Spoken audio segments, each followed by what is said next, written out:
We open on a sweeping camera pan through TVA headquarters, down the elevator, down into the bowels of the building with the severed head of a timekeeper still lying on the floor, and finally through this dimension of ruins that Loki finds himself in, with a big purple cloud in the background emitting a low roar. The elderly Loki tells him he's in the void, and the purple cloud, which is starting to take on the features of a big cat, is Alioth, and will eat them if they don't hurry away. Caught at sword point by a vengeful Sylvie, Judge Renslayer piques her interest with a story about where a timeline really goes when they prune it. Basically, pruning isn't as low emissions a process as it's made out to be, and the pruned timeline's leftover matter gets dumped in a landfill called the Void. Renslayer is motivated to help Sylvie find the pruned Loki, because she had no idea the timekeepers weren't real and she wants to get to the bottom of it. The Loki squad fills Loki in on Alioth, a living storm that eats matter, put there to make sure nothing from a pruned timeline ever escapes. The Void is full of Lokis because they're natural survivors. And good thing, too, because in the absence of a TemPad, surviving is the only thing to do around here. And they can't create a Nexus event to escape because no one cares what happens in here. This funny little kingdom is ruled over by a child Loki, who earned his exalted status by killing his brother Thor. Renslayer and Sylvie deduce that if there's a real string puller at the TVA, he, she, or it is probably hiding beyond the Void, where changes to the timeline are no longer detectable. The judge says there's an experimental spacecraft that could take them through the Void.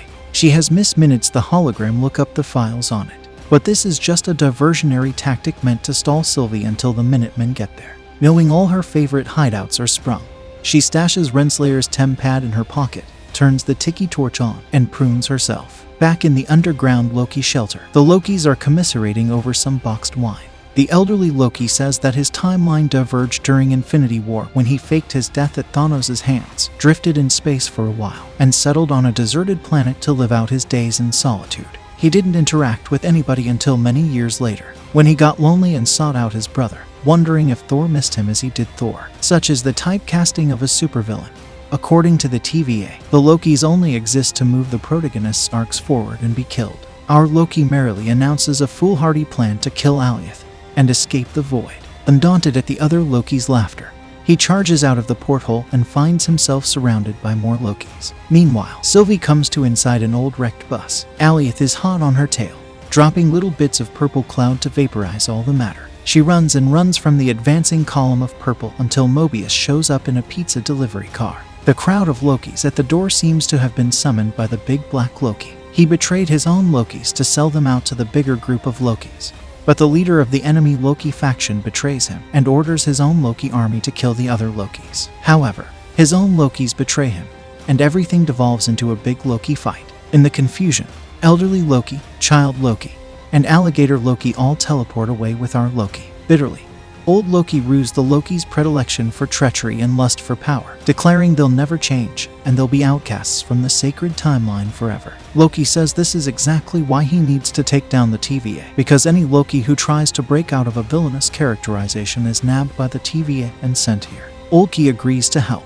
They approach Alioth while it's feeding on the us. Mobius and Sylvie show up too. Loki declares his foolhardy quest to kill Alioth, and the more grounded Sylvie thinks it might work better to enchant the monster instead. At TVA headquarters, Renslayer dials up all the files on the beginning of time and the founding of the TVA. Whoever created this place is in danger, she tells Miss Minutes, and I need to find them. Wonder if she has some hidden agenda there. Probably not. Loki and Sylvie are getting up close to Alioth to try and enchant him and find out where the TVA's true founders are hiding. Mobius takes Sylvie's stolen TemPad back to the TVA with promises to burn it down. Despite Loki's efforts to distract the cloud, it looks like the monster is going to eat Sylvie up before she gets a chance to enchant it.